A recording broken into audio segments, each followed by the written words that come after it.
Welcome sa Cloudy Movie Recap. Ang pelikulang ikukwento natin ngayon ay ang Coco. Bago tayo magsimula ay maaari lamang mag-subscribe, like and share. Halina't simulan na natin. Isinasalaysay ang kasaysayan ng pamilya Rivera, kung saan ipinaliwanag na si Imelda, ang matriarka, ay asawa ng isang music hero na iniwan siya at ang kanilang anak na si Coco upang tuparin ang kanyang pangarap sa musika. Upang masuportahan ang kanilang mag-ina, nagsimula si Imelda sa paggawa ng sapatos na kalaunan ay naging kabuhayan ng kanilang pamilya, at nagsimula ng tradisyong ipinagbabawal ang musika sa mga Rivera hanggang sa kasalukuyan. Ang kanyang apo sa tuhod na si Miguel, na 12 taong gulang, ay nakatira kasama si Coco, ang kanyang matandang lola sa tuhod, at ang iba pang kaanak sa maliit at kathang-isip na bayang Mexicano ng Santa Cecilia. Palihim na nangangarap si Miguel na maging isang music hero, tulad ng kanyang idolo na si Ernesto de la Cruz, isang tanyag na mang-aawit at artista na namatay sa isang pagtatanghal ng aksidenteng bumagsak ang isang malaking kampana sa kanya. May tinatagong tagwan si Miguel na puno ng alaala at memorabilia ni de la Cruz, ngunit araw-araw siyang pinanghihinaan ng loob ng kanyang pamilya pagdating sa musika. Nang subukan ni Miguel na sumali sa isang patimpalak para sa Araw ng Mga Patay, sinira ng kanyang abyulita ang kanyang gitara nang pilitin niyang ipakita sa kanya ang kanyang kakayahan. Dahil sa pagkawasak ng kanyang pangarap, tumakbo si Miguel patungo sa patimpalak upang tumugtog pa rin.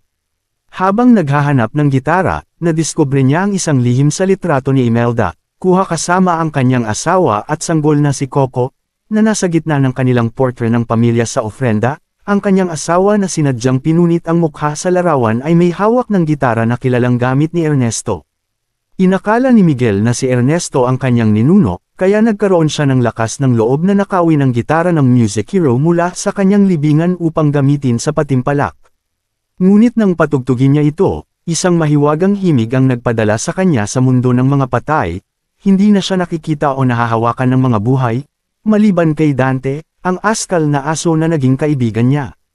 Sa halip, nakikita niya ang kanyang mga patay na kamag-anak na bumibisita sa mundo ng mga buhay tuwing ganitong okasyon, at nakikita rin siya ng mga ito. Naniwala silang may kinalaman ito sa pagkabigo ni Imelda na makatawid sa tulay patungo sa mundo ng mga buhay, kaya dinala nila si Miguel sa lupain ng mga patay upang lutisin ang problema. Nalaman nilang hindi makatawid si Imelda dahil inalis ni Miguel ang kanyang larawan mula sa ofrenda. Dagdag pa rito, kailangan nang makabalik ni Miguel sa mundo ng mga buhay bago sumikat ang araw, kung hindi ay tuluyan siyang magiging patay. Ang sumpa mula sa mga Rivera, na siyang nagtulak sa kanya sa mundong iyon, ay maaari lamang mawala sa pamamagitan ng basbas mula sa isang kamag-anak. Gaya ni Imelda, binigyan siya ni Imelda ng basbas sa kondisyong iiwan niya ang kanyang pangarap sa musika. Ngunit sumuwi si Miguel sa kondisyon at ibinalik siya muli kasama si Imelda, na muling nag-alok ng basbas sa parehong kondisyon. Tumanggi si Miguel at tumakas upang hanapin si Ernesto, umaasang makakakuha siya ng basbas na walang kapalit. Nakilala ni Miguel si Hector, isang kalansay na malas sa buhay patayo na nagsabing minsan siyang tumugtog kasama ni Ernesto at namatay matapos kumain ng chorizo. Ipinangako ni Hector na dadalhin niya si Miguel kay Ernesto kapalit ng isang pabor. Ilagay ang kanyang larawan sa ofrenda upang makatawid siya sa tulay at muling makita ang kanyang anak, na pinayagan naman ni Miguel. Upang maisakatuparan ng plano, ipininta ni Hector ang mukha ni Miguel upang magmukhang kalansay at humingi sila ng gitara mula sa kaibigang si Chicharon, na unti-unting nawawala dahil wala ng buhay na taong naaalala siya.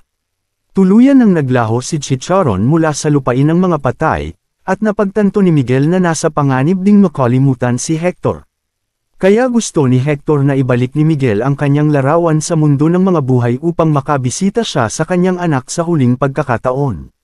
Samantala, persigido si Imelda at ang mga patay na Rivera na hanapin si Miguel, kaya inutusan niya ang kanyang alebrihe, si Pepita, isang pakpak na jaguar, upang hanapin siya. Sa kabilang banda, nagtagumpay sina Miguel at Hector na makilala si Frida Kahlo, na nagsabi sa kanila na maaari silang makalapit kay Ernesto kung mananalo sila sa isang patimpalak bilang pambungad na pagtatanghal. Pagdating nila sa patimpalak, napagpasyahan ni Miguel na awitin ang Remember Me, ngunit nang makita niya na maraming kalahok ang kumakanta rin nito, nagdesisyon siyang kantahin ang Un Poco Loco. Sa simula ay kinakabahan si Miguel, ngunit nagtagumpay siyang manalo. Gayunman, dumating si Pepita at ang mga Rivera, kaya kinailangan niyang tumakas.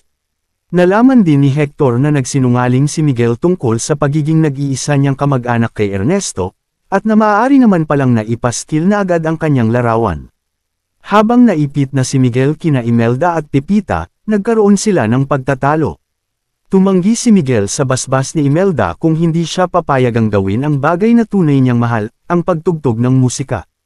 Sinabi niyang hindi ito mauunawaan ni Imelda, ngunit pinatunayan ni Imelda na mali siya sa pamamagitan ng pag-awit ng isang ranchero na balada. Inamin niyang mahal niya rin ang musika noon, at sapat na ang tugtugin ng kanyang asawa para mapasaya siya, ngunit nang ipinanganak si Coco, naging mas mahalaga ang anak kaysa sa musika. Muling sinubukang kumbansihin ni Imelda si Miguel na tanggapin ang basbas kapalit ng pagtalikod sa musika, ngunit tumanggi si Miguel at tumakas, na may pakiramdam na hindi kailanman susuportahan ng kanyang pamilya ang kanyang hilig. Samantala, bagamat hindi na pala magkaibigan sina Hector at Ernesto, tinulungan pa rin ni Hector si Miguel na makapasok sa marangyang salo-salo ng mga awit. Ipinakilala ni Miguel ang sarili kay Ernesto, na masayang tinanggap siya bilang kanyang apo sa tuhod. Naging malapit sila sa isa't isa at nagtugtugan pa, ngunit bago maibigay ni Ernesto ang kanyang basbas, dumating si Hector sa kasiyahan at hinarap si Miguel, na kanyang inakusahang sumire sa kanilang kasunduan. Sa gitna ng alitan, may napansin si Miguel sa isang eksena sa pelikula ni Ernesto, at naging susi ito para matuklasan ni Hector na hindi aksidente ang kanyang pagkamatay. Naalala ni Miguel na sina Hector at Ernesto ay dating magkasosyo sa musika, ngunit nais nang bumalik ni Hector sa kanyang pamilya. Dahil hindi makasulat ng kanta si Ernesto, ginawa niya ang hindi inaasahan, nilason niya ang tekila ni Hector. Pagkatapos mamatay si Hector, ginamit ni Ernesto ang mga kanta at gitara nito upang sumikat. Nang agawin ni Ernesto ang larawan ni Hector, ipinagkanulo niya sina Hector at Miguel at itinapon sila sa isang cenote. Sa loob ng cenote, inamin ni Miguel kay Hector na tama siya, hindi dapat siya nagtiwala kay Ernesto at dapat ay nakinig siya sa kanyang pamilya. Ngunit habang unti-unting nawawala si Hector, sinabi niya kay Miguel na nagsisimula ng makalimutan siya ni Coco. Ipinakita ni Miguel ang larawang nakuha niya mula sa ofrenda, at napagtanto nilang si Hector pala ang tunay niyang apo sa tuhod. Nang malaman ni Hector na malapit nang mawala si Coco, napagtanto nilang siya na lamang ang natitirang buhay na nakakakilala kay Hector. Ibinahagi rin niya kay Miguel na isinulat niya ang kantang "Remember Me", hindi para sa mundo, kundi para kay Coco. Sa tulong ni Pepita at Dante, na napatunayang isa palang espiritong tagagabay, natagpuan sila ni Imelda at ng ibang mga Rivera. Bagamat ipinaliwanag ni Miguel ang tunay na nangyari sa pagkamatay ni Hector, hindi pa rin niya mapatawad si Imelda, ngunit pumayag itong tulungan si Hector. Upang mabawi ang larawan ni Hector mula kay Ernesto, palihim silang pumasok sa konsyerto nito sa pagsikat ng araw sa tulong ni Frida. Nabigo ang plano nang makilala sila ni Ernesto at tangkaing agawin muli ang larawan habang kinakanta niya ang La Llorona, kasama si Imelda.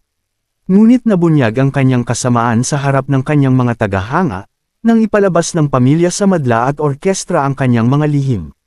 Sa huli, tinangay siya ni Pepita at muling nadaganan ng isang kampana, tulad ng kanyang unang pagkamatay. Habang sumisikat ang araw, nagsimulang maglaho si Hector. Upang iligtas siya, binasbasan ni Imelda si Miguel ng walang kondisyon, kaya nagmadali siyang bumalik sa tabi ni Coco. Bagamat hindi agad niya napaalala kay Mama Coco ang tungkol kay Hector, pinayapa siya nina Luisa at Enrique, na ang mahalaga ay magkasama silang muli. Gamit ang lumang gitara ni Hector, inawit ni Miguel ang Remember Me, ang kantang dati niyang inaawit kay Coco noong bata pa ito.